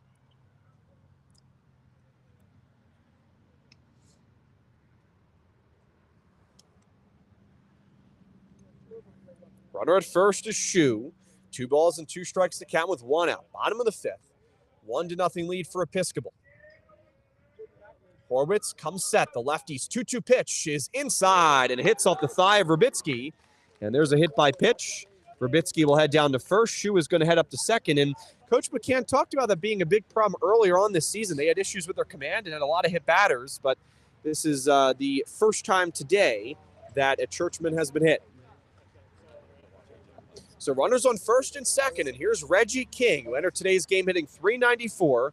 King today has reached via walk in his last at-bat in the 4th and also grounded out to second in his first at-bat. Opportunity for King, who, as you said, Brendan, has been red hot over the last few weeks for Episcopal. And Episcopal, they've won 4 of their last 5 contests, coming in playing some good baseball. As well as hit on the ground through the hole into left field for a base hit. And it looks like Shu is going to get the wave around from third. Scanlon will throw back to second. And in there safely is Verbitsky, but it's a runner coming home for Episcopal. As in to score is Shu, and there's an RBI right on cue for Reggie King. It was actually a great throw back to second base there that they almost got Verbitsky cheating on that rounding third by Braden Scanlon, but a good job by Verbitsky to get back. And a great swing by King, just being aggressive early in the count. Well, when we look at players of the game, perhaps, I think Reggie King has to have a good consideration. He scored the first run of the day via walk in the 4th and then gets a single, which plates an insurance run for Episcopal. It's 2-0. Here's Will Cohen. Cohen with a couple singles today. Runners on first and second with 1 out. Takes the first pitch on the outside corner for a strike. It's 0-1. I think as of right now, betting odds would have Hunter West as the favorite, but Reggie's definitely got a good shot as well. Here is the 0-1. This ball's chopped foul down the third base line. Lawler across the bag after tagging the bag. And this one is going to get away. Rounding third and heading for home is Verbitsky. The throw home is in time. What a throw from right field, I believe, from Lawler. And that will retire the side. So they do get out of it with a weird-looking double play as Lawler steps on third, and then his brother in the outfield makes a great throw home. I believe, Brendan, it looked like it was thrown from right field. Yeah, I think from our angle, I would imagine right field, not first base, but either way, they got Reggie King trying to stretch it, and he was moving down the line. I don't blame him. It was a good send. It was a better throw. So it's a 2-0 game. That was Verbitsky, I believe, who was coming around to score. Verbitsky got tugged out. Oh, yeah, but he was the force at third. Yeah, so King was trying to come all the way from first. He's thrown out at the plate. So we're headed to the top of the 6th inning, but Episcopal does get a big insurance run courtesy of an RBI single from Reggie King. We'll be right back after this. Top of the 6th. We'll see what the Fords can do as they try to respond against Hunter West.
Welcome back. Top of the 6th of our Delco Baseball Now game of the week. Vanny, Lawler, and Seaver coming up.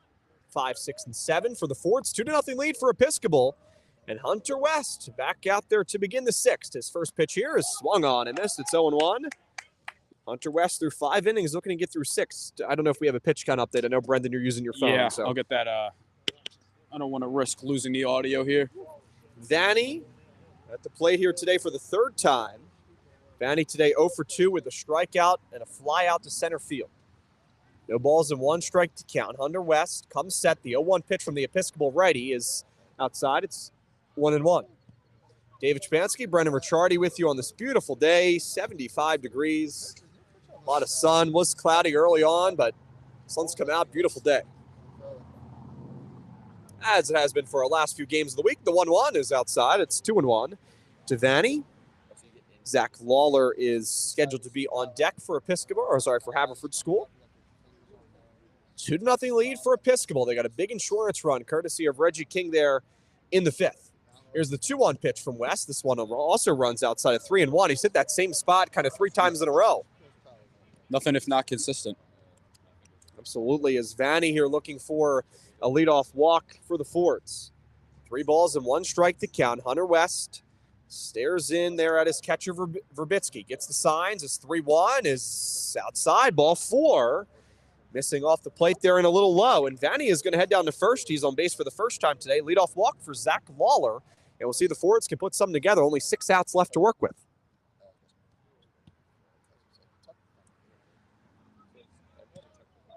Wonder if we'll see Harrison Bongiovanni bat again in that spot for Seaver. If we'll see someone else, because it's the DH, so it doesn't really matter in terms of where they'll go defensively. Well, here's Lawler. The lefty steps in, going to face the righty West. You would have to think is somewhere around 75 pitches by now here in the 6th. Maybe more. West comes set. First pitch is way outside. It's 1-0. Verbitsky corrals it. And Lawler today, he hit a single in his last at bat, a good AB against West. 1 for 2 today, struck out in his first at bat in the 2nd. And now we're going to get a mound visit here as Episcopal is going to talk things over. I think they're going to try and let Matt Roberts get a little more action. I don't think he's going in yet because that's not Grandieri. Yeah, sure. West has not looked all that sharp here in the 6th and, already through 5 innings. See if fatigue may be playing a role here in this one. Standings-wise, again in the Interact, Malvern Prep 8-1 leading the way. Episcopal and Springside Chestnut Hill tied with 4-4 right now in Interact play. Germantown Academy 4-5. Penn Charter 3-5 are the Quakers, and Haverford School 2-6. Would be a big win today for the Fords if they can get in a big win to get themselves back into the seeding conversation. Maybe you can get that 5 seed and jump Penn Charter, depending on tiebreakers and everything. Yeah, the way the Paces State playoff works, so it's these 6 teams, then you add in some other teams kind of like Shipley, Friends Central, Perkiomen School. So it ends up being a 12-team bracket. So you really want to try to avoid that first round play-in at like the 9-12. 1 ball, no strikes to count. The mound visit is done. West checks back on Vanny at first. He's in there safely. Lawler again with a chance here to release. Push Vanny over there to second, get another runner on, and get things over to the bottom of the order. So I think the playoffs, the first 4 get a bye, and then 5 through 12 play. Yeah. 1 ball, no strikes to count. West, the righty comes set here in the top of the 6th. 2-0 lead for Episcopal. And now we're going to get a time called.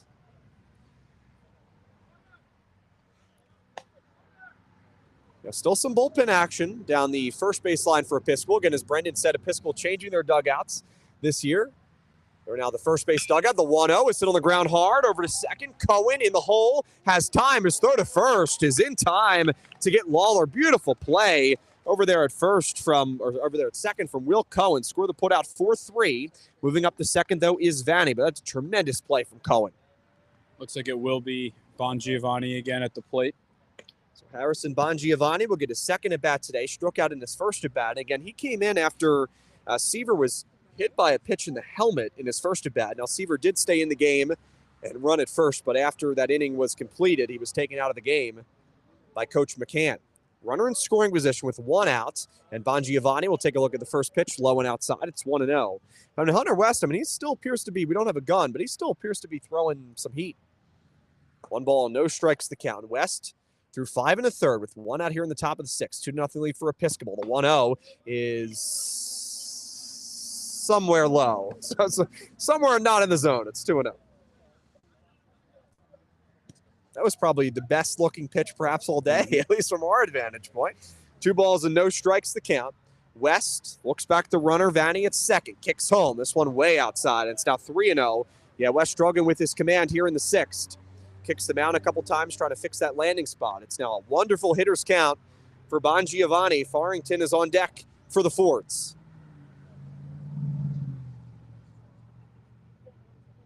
1 out after Lawler grounded out to second. 3 balls and no strikes the count to the 7-0 hitter Bongiovanni. West, the righty for Episcopal. Comes set. It's 3-0. Is in there for a strike. It's 3-1.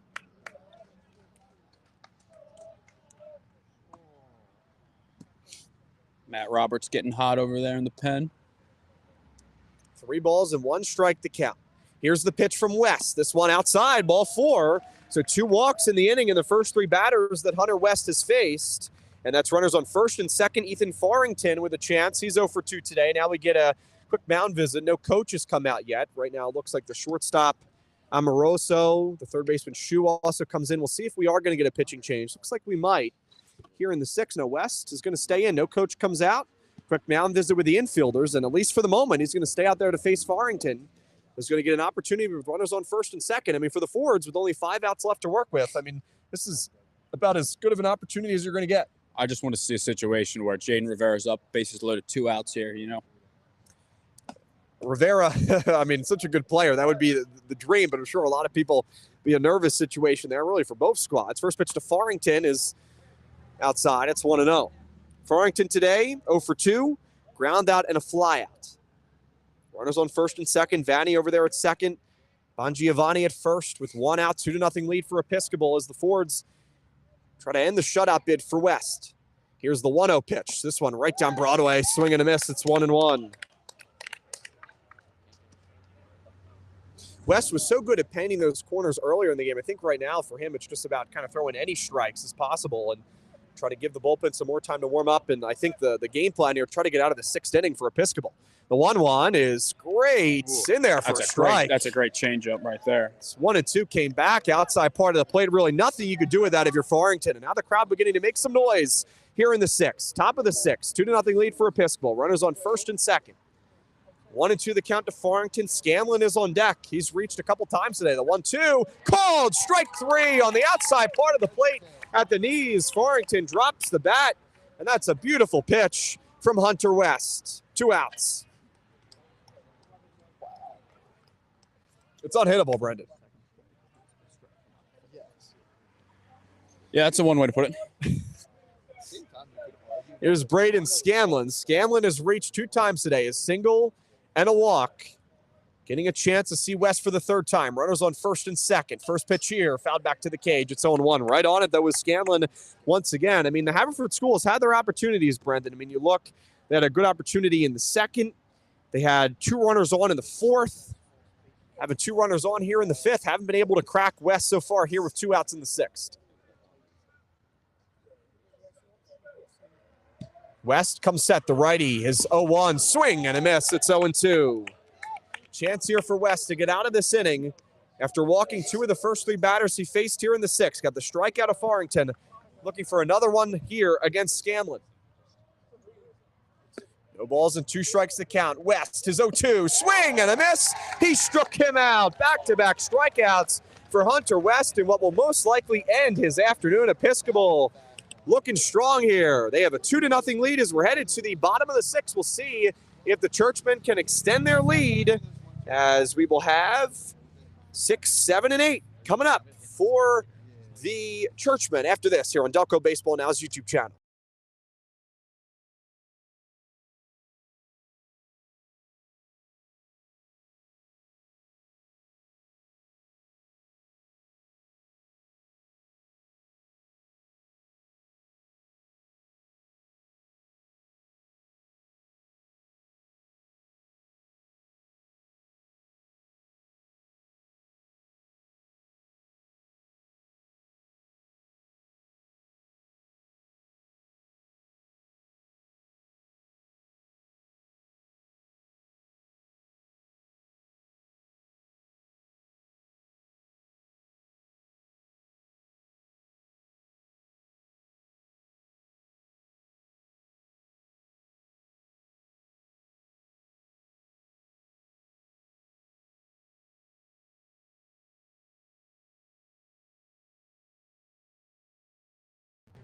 Bottom of the sixth, as Episcopal Academy will look to get some more insurance, extend their lead. They lead 2-0 over the Haverford School Forwards, and it's Jacob Horwitz once again is going to go back to work here in the bottom of the sixth. I mean, he's been strong, very durable today for the Forwards, but unfortunately right now on the wrong side of things. Cohen, Carell, and Farrell due up for Episcopal. Lefty-lefty matchup here. Cohen today with a couple singles, and the first pitch here is the ball. It's 1-0. I think it's Carell. I'm sorry, Cohen, yes. I'm sorry, Cohen had the double play last inning. It is Carell. 1 ball, no strikes to count. The pitch to Carell is low. It's 2-0.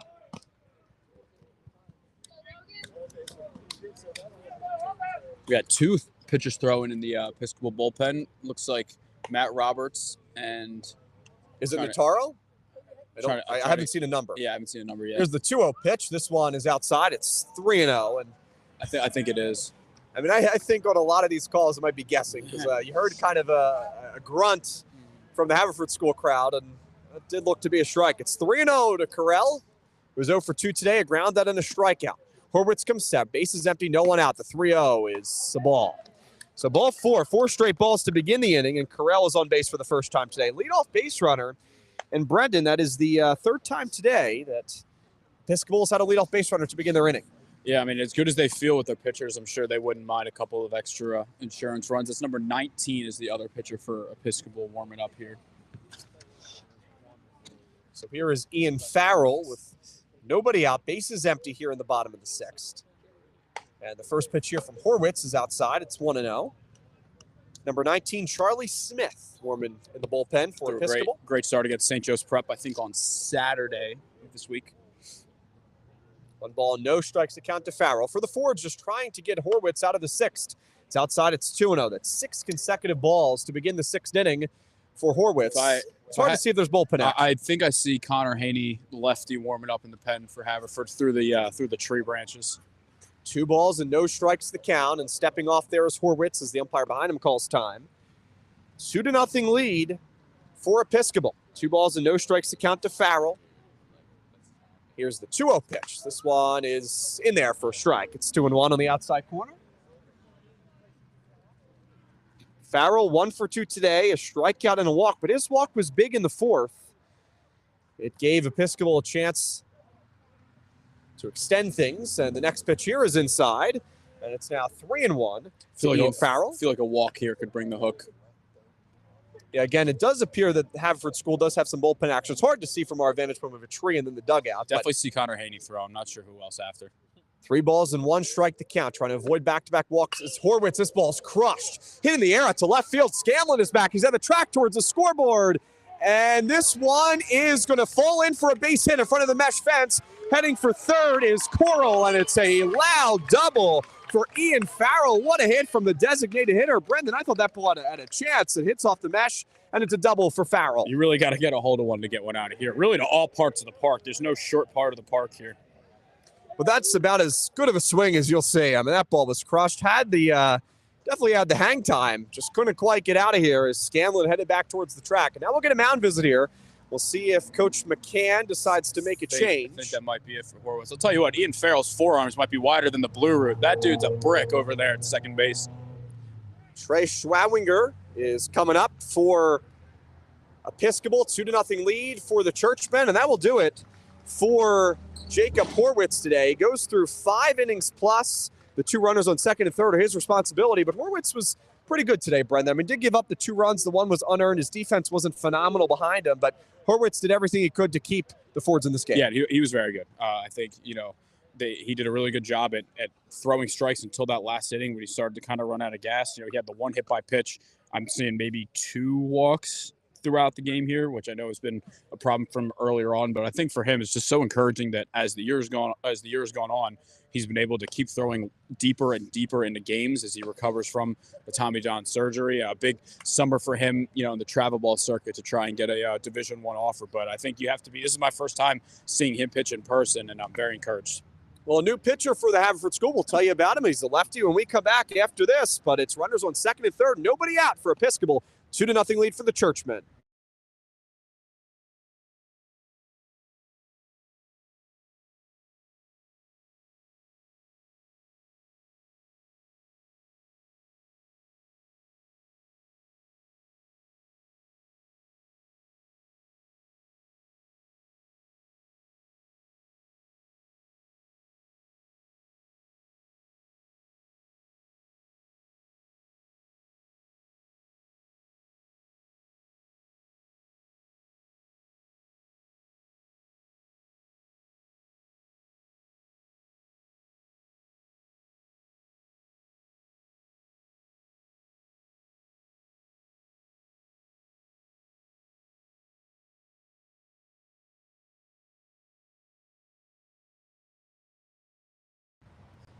Runners on second and third after the big double from Ian Farrell that almost got out of here at Episcopal Academy at Stone Field.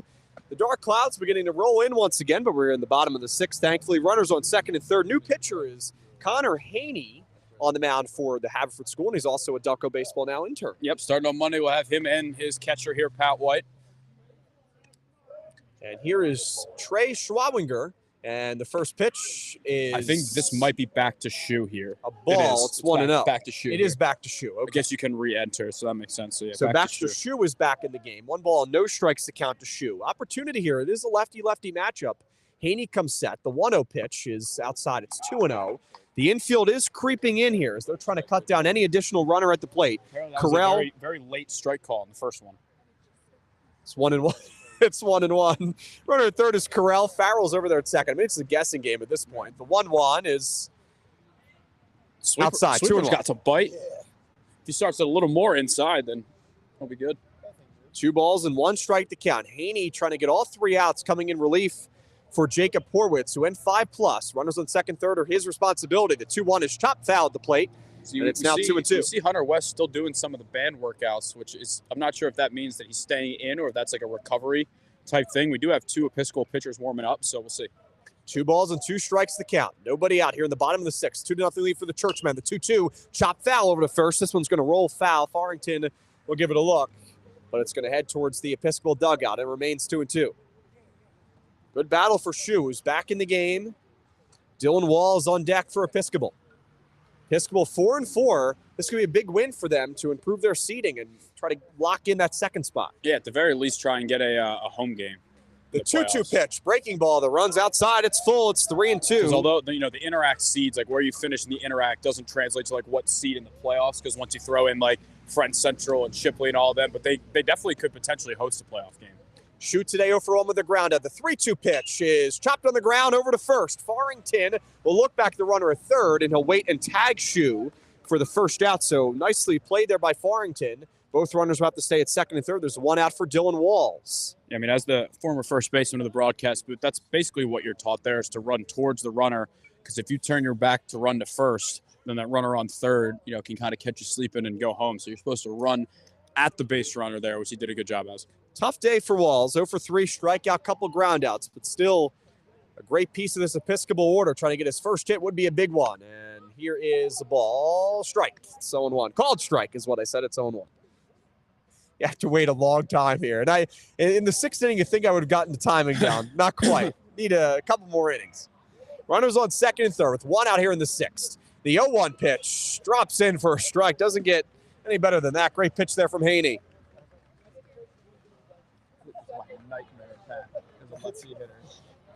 No balls and 2 strikes to count after Haney drops in that one to Walls. The righty facing the lefty, Haney. The 0-2 pitch. This one's outside. It's 1-2. Runners on second and third. Episcopal leading 2-0. But they would love some more insurance, as Brendan said. We'll give West some more room to work with or any reliever that they might bring in. Still bullpen action down the side. It's hard to see if West is going to stay in this game. David Chmansky, Brendan Ricciardi with you. The 1-2 pitch to Walls. Hit on the ground at the end of the bat. Fuscato is up with it. Looks back the runner to third and will throw across the diamond to get Walls. So there are now 2 outs after 2 groundouts that don't get the runner home. And now it's up to J.D. Amoroso with runners on second and third. But, I mean, great job out of the bullpen by Connor Haney. Yeah, I mean, this sweeper, slider, whatever you want to call it, has some bite. It might not be the hardest pitch in the world, but it's got a ton of horizontal movement, and these guys aren't really picking it up yet. Let's see if Haney can get out of damage for the Fords. Amoroso takes one low. It's 1-0, gets away from White, but not far enough. Again, not a very big backstop here at Episcopal Academy. It's 1-0 to Amoroso. Amoroso 1 for 3 today, a single and a couple strikeouts against the lefty Horwitz, and now gets to face another lefty in Haney. Excellent job. Another single could really set the tone. I wonder if they're careful with him with the lefty shoe coming up. The 1-0 is a breaking ball that runs outside. It's 2-0. I wouldn't be surprised if they don't really give Amoroso anything to hit here, just knowing that you have that lefty-lefty matchup up next, so we'll see how they play it. Shoot today, though, has also been hot. A couple singles. Those last 2 on second and third, swing and a miss. As Haney comes out Amoroso there, good pitch. It's 2-1. Yeah, it looks like they're going to attack him. Dark clouds trying to just stay away enough. Again, this game was scheduled to take place tomorrow. They moved it up to today with some bad weather temperatures in the 60s tomorrow. Here's the 2-1 pitch from Haney. It's popped up in the infield. The second baseman, Vanny, is out. He's on the edge of the grass. Now the right fielder, Lawler, will come in and make the catch. So a great job there by Connor Haney, who comes in after the first two runners get aboard, and he gets 3 quick outs, 2 ground outs, and a pop-up, strands the runners at second and third. We have played 6 full innings of the 2-0 lead for Episcopal. We're headed to the 7th. Final 3 outs for the Fords after this.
Welcome back, Delaware County, top of the 7th, and a new pitcher into the ballgame for Episcopals. They're going to try to hang on to their 2-0 lead.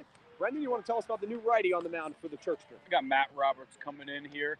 Kind of throws like a little 3-quarter like sidearm for any Phillies fans that were traumatized by Sean Manaea on the Mets last year. He was doing that same drill where you stand on the mound of one of the bullpen mounds and throw across your body to the other plate. Seems like someone who has decent velocity, but what he really does well is just give hitters a really tough angle. From that angle, you can really bring in that like 2-seam sinker on righties that looks like it's going to be down the middle and then kind of comes in on your hands. So I think it's definitely a different look. Still a righty, but definitely a different look than what we saw from West. Different velocity as well as Charlie Smith also warming up in the pen. Well, here's Jaidyn Rivera. If the Fords want any chance of coming back, this is the guy you want up to kind of start things. Set the table. Coach McCann has really said he is the guy. I mean, power-wise, but also contact-wise. Quick meeting on the mound before Roberts goes to work. Rivera, though, today has been held silent. 0 for 3, strikeout, pop-up, and a double play. Will face Roberts here for the first time. Righty-on-righty matchup. Rivera, Lawler, and White are the scheduled 3 hitters for the Fords as they look for their 3rd win in Interact play this season. 2-0 lead for Episcopal. David Pansky, Brennan Ricciardi with you. Again, glad you could join us. Waiting for our game of the week, which we'll decide for next week. Probably our last one of the regular season before the playoffs start, but stay tuned. We'll have a lot of coverage for you over the next couple of weeks. First pitch from Roberts to Rivera is hit well down the left field line, slicing foul and ahead to the trees. It's 0-1, but good swing from Rivera as he'll try to straighten it out. I don't think I'll see that pitch again. No, not at all. Rivera leads Delco with 10 home runs in the double digits. You know you got to be doing something right. No balls and 1 strike to count to Rivera. Rivera, just a junior, has 1 more year left. At Haverford School, the 0-1 pitch inside hits off the foot of Rivera, and he's going to head down to first base. So not a home run, but it starts the rally for the Fords. For Thomas Lawler, who had a single in his last at bat. Reached base a couple times today. Let's get things interesting. Let's have Lawler put one in the gap, make it 2nd and 3rd, and really get this thing going. Well, we had drama in our last game. Conestoga Lower Marion came down to the final out on a play that was decided by about a step and a half at first base. Lawler stepping up to the plate. Righty-on-righty matchup. Roberts trying to slam the door. 2-0 lead for the Churchmen. The pitch here is outside. It's 1-0.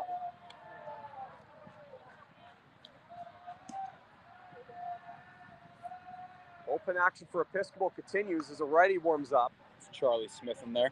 1 ball, no strikes to count. Roberts comes set, the righty at the belt. From the stretch, kicks home way outside. It's 2-0. And if you're Haverford, you have to think you're in business here. We're going to get a quick mound visit as Verbitsky will head out to talk with Roberts. You can see Episcopal's pitching coach go out to see how Charlie Smith was warming up back there and throwing off the backstop there. Well, West was so good through 6 innings.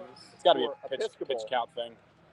That's, Roberts just trying to hang on here. 2 balls and no strikes to the count. Still nobody out here in the top of the 7th. 2-0 lead for Episcopal. Roberts gets the signs. His 2-0 pitch is outside ball 3, and it's 3-0. So 5 of the 6 pitches that Roberts has thrown have been balls, including the hit by pitch to Rivera. Runner at first is Rivera. 3 balls and no strikes to count to Lawler. The righty Roberts comes set. And his 3-0 pitch is in there for a strike. It's 3-1. Lawler again today, 1 for 3, a single, reached via an error, and also lined out to right field on a hard hit ball in his first at bat of the day against West. 3 balls and 1 strike to count. Roberts comes set. The side armor kicks home, and this one's upstairs. Ball 4.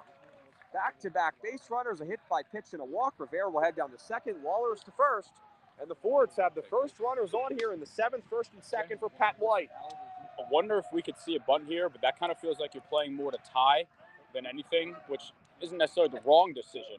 Looks like, I'm not sure if Charlie Smith is going in right now. It looks like he might be. Big opportunity for the Delco Baseball Now intern, Pat White, come through and keep this rally going. That's going to do it. So 2 batters face for Matt Roberts, and Charlie Smith is going to come into this ball game for Episcopal to try to get the final 3 out. So this inning started with the Haverford School having to work some base runners, start a rally. They've done that. We'll see if they can execute. They've had some runners on before today. They have not been able to end the shutout. They have an opportunity here. 3, 4, and 5 coming up. First 2 runners on. We'll take a break here on Delco Baseball Now's YouTube channel. You don't want to miss it. Game of the week getting interesting here from Stonefield. Right back after this.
New pitcher for Episcopal is right-hander Charlie Smith. He comes in the jam. Runners on first and second for the Fords. Pat White coming up to the plate. Yeah, Roberts just really struggled with his command, and Episcopal is forced to make a change.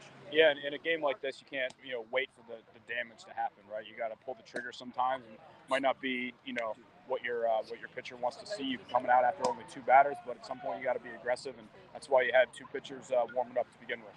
But one of the best catchers in Delco going to step in, the righty Pat White, with runners on first and second. 2-0 lead for Episcopal. White today 1 for 3, singled in his first at bat, ground out and a fly out. Charlie Smith looking to get the final 3 outs of this game. After a mound visit, they depart and we're ready for action here in the top of the 7th. David Spansky, Brendan Ricciardi with you again. Glad you could join us. Game of the Weeks have been a pleasure this year, and really, truly one of the best fields we've been at. Very, very nicely taken care of here at Stonefield. Huge complex and campus here at Episcopal Academy. Smith looks back to runners, comes set. White shows bunt, gets down. It's a good one down the first base line, pushes it. Smith is up with it. His underhand throw is in time to get White, but that is a beautiful bunt from Pat White. And that will move Lawler up to second, Rivera up to third. Now, if he was bunting for a hit, maybe not the best situation, but does get runners on second and third with 1 out for your cleanup hitter, Zach Fiscaldo. He's got a signal today on a bunt. I imagine it will not be a call to bunt. I think we might be getting a pinch run situation here. It looks like a pinch runner for Lawler. We'll see who's going to come in here for the Ford. It's number 2. I hope it's Elliott Goodspeed, because if that's your pinch runner, then he's guaranteed to be a burner. I thought it was number 2 who came in. I Yeah. didn't see. Okay, do you have the I do not. Well, we do have a pinch run out there. Runners on second and third. See if we can get that for you. Runners on second and third. Episcopal looking for the final 2 outs. Here's Fiscaldo, the shortstop, as Brendan said, reached via single. And now we get time call.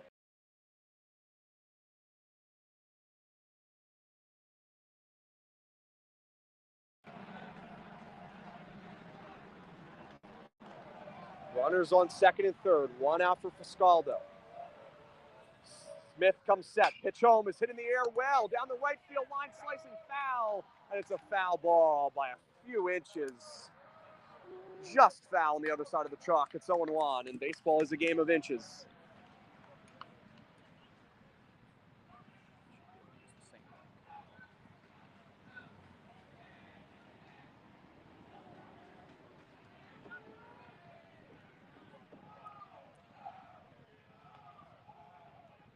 No balls and 1 strike to count after the foul ball to Fiscaldo. 1 out. Runners on second and third. Top of the 7th. 2-0 lead for Episcopal. It was a tied game for a while. Haverford School has never had the lead. Smith comes set. The 0-1 is lined into left center field. That is down for a base hit. Rivera will score. Lawler's getting the go-ahead. This is a close one to the plate. What a throw! He is out! Amoroso with a great throw to the plate heading into second is Fiscaldo, but that is one of the best throws you'll see in relays. The run scores, it's 2-1, but wow. What a throw from Reggie King out there in center field to get our unnamed pinch runner there. I thought Amoroso had the throw to the plate. I'm sorry, the relay. Yeah. The relay. But a great play from King. So the runner at second is Fiscaldo. Rivera scores. Yeah, that pinch runner is out. Apologize, we don't know who that is as of right now. So now it's 2 outs, runner on second, and this is it. Fiscaldo moves over to second on the throw, so now you got a runner in score position. Here's Nicky Vanni.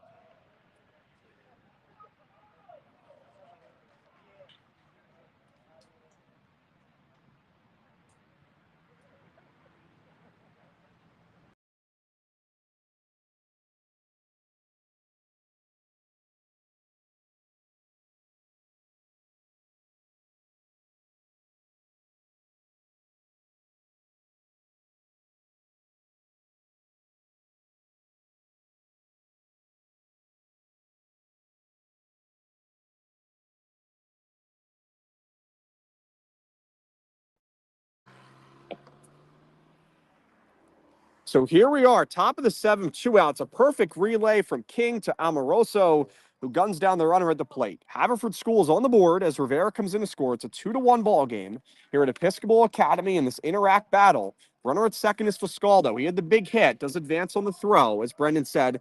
And here's Nicky Vanni, the last hope for the Fords. Could tie the game, could potentially put the Fords ahead or end the game. Vanni today has reached with a walk, but also has a strikeout and a flyout. Again, Charlie Smith is the pitcher in the game for the Churchmen. Stay tuned to our post-game content on social media. Stay tuned there. We'll have interviews for you coming up. 2-1 lead for Episcopal. Smith trying to get the final out as they are walking the tightrope. Smith comes set. The pitch to Vanni is low. It's 1-0. Good block there from Verbitsky. Heading back to second is Fiscaldo. Second baseman for the Fords. David Schmansky, Brendan Ricciardi with you. Again, glad you could join us. All comes down to this with 2 outs after the perfect relay. And if you're the Fords, after struggling all day, you have to think that was the moment. And maybe a little aggressive of a send there, but with 1 out, I mean, you kind of had to press. Force them to make the perfect throw. 1 ball, no strikes to count. The pitch from Smith down the middle. This one's fouled a little late there. Headed towards the highway. It's 1-1 to Vanni. Runner on second. Fiscaldo does have some speed over there. David Schmansky, Brendan Ricciardi with you. 2 outs. Inning started with Rivera, a hit by pitch, Lawler a walk. Then White had a sacrifice bunt, put runners on second and third before the Fiscaldo single. 2-1 ball game. 1 ball and 1 strike to count. Smith comes set, and now we get time called as Fiscaldo was trying to distract Smith. And the second baseman, Cullen, was also thinking about going behind him. Trying to pick off Fiscaldo. 1 ball and 1 strike to count. 2-1 lead for Episcopal. Final hope is Vanni at the plate for the Haverford School. Episcopal looking for its 5th win of the Interact season. 1 ball and 1 strike to count. Smith, the righty, comes set from the belt. The 1-1 is low. It's 2-1. Haverford School has really worked their at-bats here in the 7th. Good approach here against the relievers once you get West out of the game. I think it also shows how dominant West is because these guys Sure. really were struggling to pick him up. They seem like they've had their best at-bats of the day. And listen, 2 balls and 1 strike to count. Vanny comes set, looks back. The runner at second, kicks home. This ball's popped up in the air, out to right field. Corral is in. He'll put it away for the 3rd and final out, and Charlie Smith will seal the deal and earn the save. It wasn't easy in the 7th, but Episcopal's bullpen hangs on to save the game for West. And the final score at Episcopal Academy, Episcopal 2, the Haverford School 1 here on this Thursday afternoon. Want to thank everybody for tuning in. I mean, this was a great game. We were treated to a pitching matchup. Both offenses got going late. And in the end, Episcopal comes through, and really the game-winning hit, you have to go back to Reggie King, who's been swinging it really better than anybody else in Delco. yeah, I mean, this is the 2nd straight game that we've had this, the game come down to the final out, right? Earlier, kind of the middle part of the season, we had a couple games that got out of hand, but these guys gave us a great show. Just a ton of drama there. That play at the plate was one of the highlights. Best of our, rub. It had to be perfect. It was. One of the highlights of the game of the weeks for us this entire season. And I think the player of the game, Hunter West, I mean, he was excellent. 6 innings, doesn't get to go 7. His pitch count was getting up there, but, I mean, he kept the Haverford School guessing all day. Yeah, it's really throwing a lot of strikes. His changeup looked fantastic. I mean, you could see, as we just mentioned in the broadcast, like how different it looked in the last inning when he was facing, the Haverford team was facing the Episcopal relievers compared to when they were facing him. So just a really good job and well deserving. And if you're the forwards, I mean, Coach McCann really said, they got to pitch well. They got to limit the walks, limit the base runners. They did just that. Come up just a little short, but I thought this was a good effort for them today. I mean, it's two really well-matched teams. I think Haverford's had a couple of unlucky bounces this year. It happens, first year, new coach, a lot of new players. But I'm excited I'm sure we'll be back for this matchup again next year, Yeah, Episcopal going to improve to 5-4. Haverford falls to 2-7 in the Interact. Malvern Prep is locked up that number 1 seed. Well, that will do it for our Delco Baseball Now game of the week. I want to thank all of our listeners for a great game today. And, of course, Episcopal winning this game by a final score of 2-1 over. So great win, 2-1 today over the Haverford School. That will do it for Brendan Ritrardi. I'm David Spansky. Have a great rest of your day. Stay tuned for our social media content. Again, final score, Episcopal 2, the Haverford School 1. We'll see you next time. Have a great rest of your night, Delaware County.